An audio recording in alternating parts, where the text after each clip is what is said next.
Hello, I'm Nicole, and today I'm going to be covering the topic of social activism in history, referred to as the environmental movement.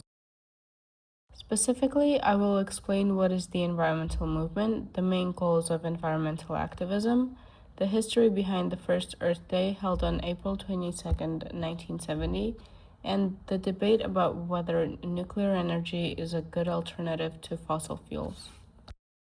What is the environmental movement? The environmental movement is a broad social, political, and scientific effort to protect the natural world from human-caused damage. It spans more than a century, reaching from early fights over polluted water and vanishing wilderness to today's global negotiations over climate change. What began as scattered campaigns by conservationists and public health reformers has grown into one of the most influential political forces on Earth, shaping laws, international treaties, corporate behavior, and daily life. The main goals of environmental activism include protecting wilderness areas, endangered species, and biodiversity from industrial expansion and habitat destruction, reducing the discharge of toxins into the air, water, and soil. This includes tackling modern crises like plastic pollution and chemical runoff, promoting a circular economy where research extraction does not exceed the Earth's ability to regenerate. Today, in the 21st century, the primary goal has shifted towards decarbonization to mitigate global warming and its catastrophic effects on the biosphere. Historical background and social problems that led to activism. The truth is, despite the fact that concerns for the impact on human life of problems such as air and water pollution dates to at least Roman times, soil conservation was practiced in China, India, and Peru as early as 2,000 years ago, and between the late 14th century and the mid 16th century, pollution began to be associated with the spread of epidemic disease in Europe. Such concerns did not give rise to public activism. The contemporary environmental movement arose primarily from the concerns in the late 19th century about the protection of the countryside in Europe's wilderness and the health consequences of pollution during the Industrial Revolution. The Progressive Era. During the late 1800s, conservation groups began organizing to protect wilderness areas, wildlife, and natural resources from logging, mining, and dam construction. During the Progressive Era in the early 20th century, reformers warned that unregulated economic development was destroying natural resources and raised alarms about the public health crisis of crowded cities, where raw sewage and industrial runoff filled the waterways and smokestack pollution clouded the air that people breathed. Scientific experts, urban reformers, and women's groups promoted policies to reduce disease and clean up the air, water, and land. The publication of Rachel Carson's Silent Spring in 1962 is often cited as the spark that ignited the modern environmental movement.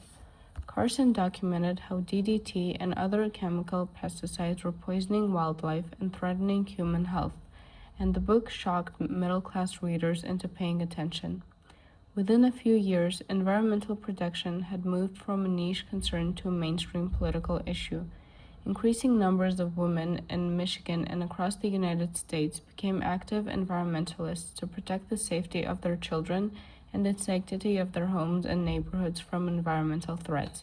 Established organizations such as the League of Women Voters raised public awareness about environmental issues, especially water pollution.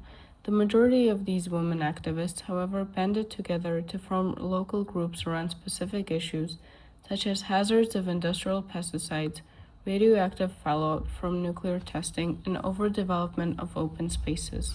This momentum produced landmark legislation. The Clean Air Act of 1970 ensured that between 1970 and 2020, combined emissions of 6 major air pollutants dropped by 78%. New cars became roughly 99% cleaner for common pollutants compared to the 1970s models. The first Earth Day. Senator Nelson, the junior senator from Wisconsin, had long been concerned about the environment in the United States. In 1969, he and many others witnessed the ravages of a massive oil spill in Santa Barbara, California. Inspired by the student anti-war movement, Nelson wanted to infuse the energy of student anti-war protests with an emerging public consciousness about air and water pollution. He announced the idea for a teach-in on college campuses to the national media and persuaded Pete Mikulski, a Republican congressman, to serve as his co-chair. Nelson recruited Dennis Hayes, a young activist, to organize the campus teach-ins and to scale the idea to the broader public. And they chose April 22nd, a weekday falling between spring break and final exams, to maximize the greatest student participation. Recognizing its potential to inspire all Americans, Hayes built a national staff of 85 to promote events across the land, and the effort soon broadened to include a wide range of organizations, faith groups, and others. They changed the name to Earth Day, which immediately sparked national media attention and caught on across the country. Earth Day inspired 20 million Americans to take the streets, parks, and auditoriums to demonstrate against the impact of 150 years of industrial development, which had left a growing legacy of serious human health impacts. The first Earth Day, held on April 22, 1970, crystallized the movement as a mass cultural force. Within months, Congress created the Environmental Protection Agency. The era produced a wave of federal protections, including the Clean Water Act and the Endangered Species Act, that still form the backbone of the U.S. environmental law.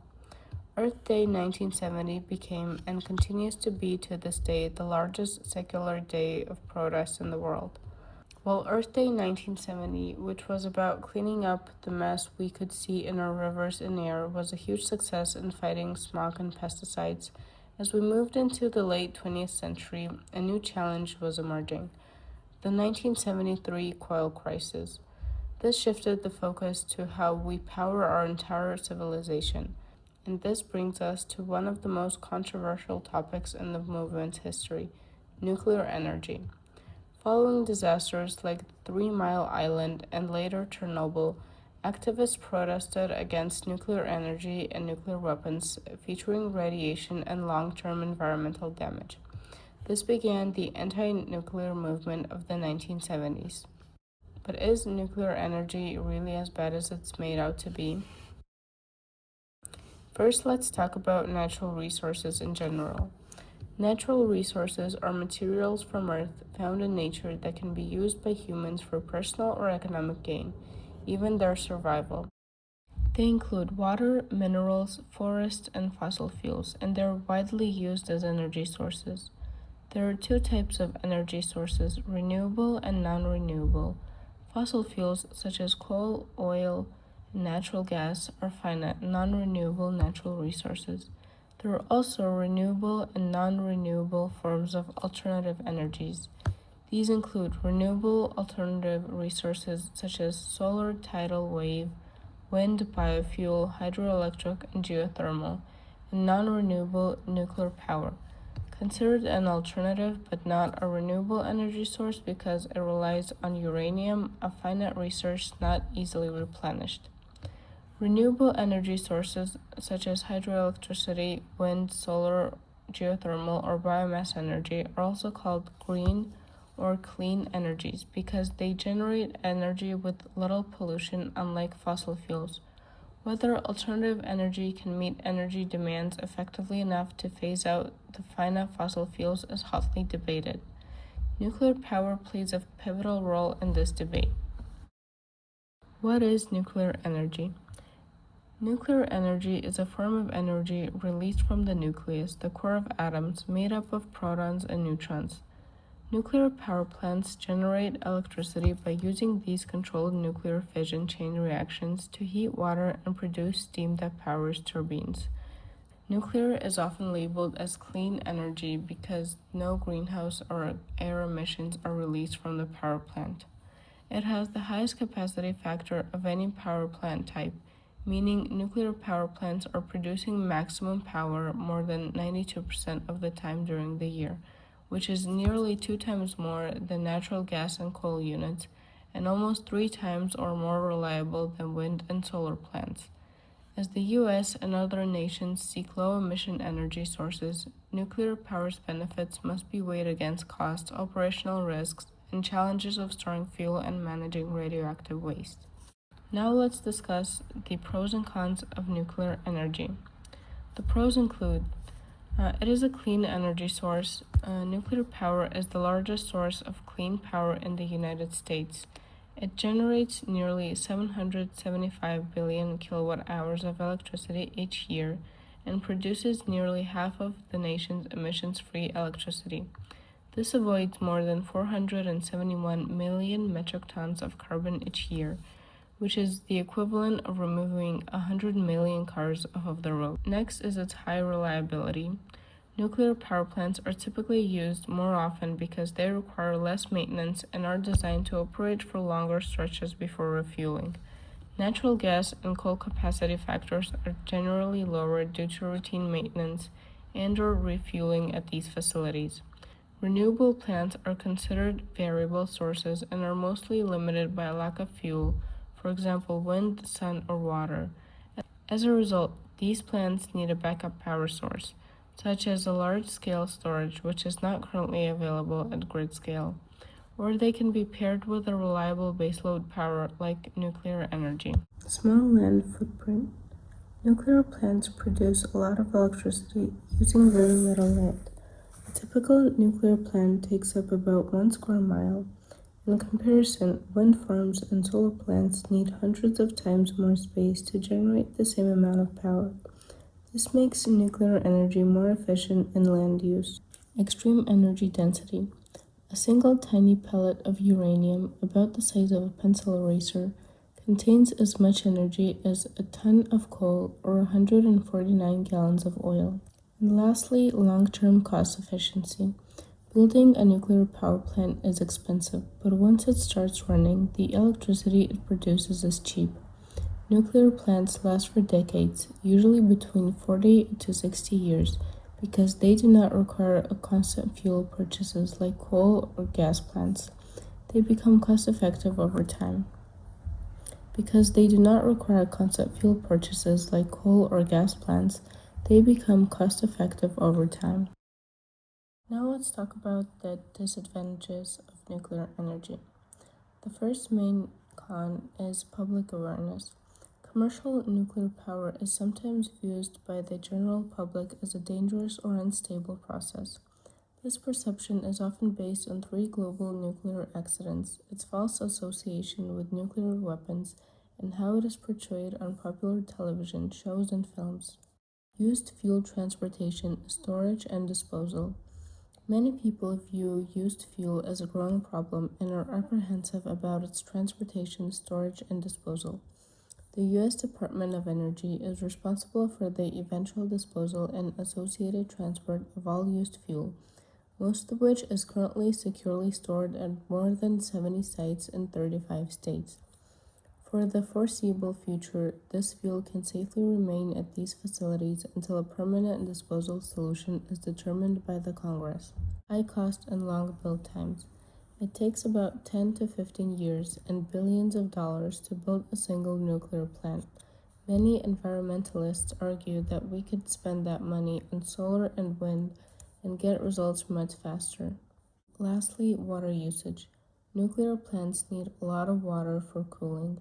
In a warming world with more frequent droughts, this can put a strain on local water supplies and harm aquatic life when warm water is pumped back into rivers. In conclusion, the environmental movement has reached a critical turning point.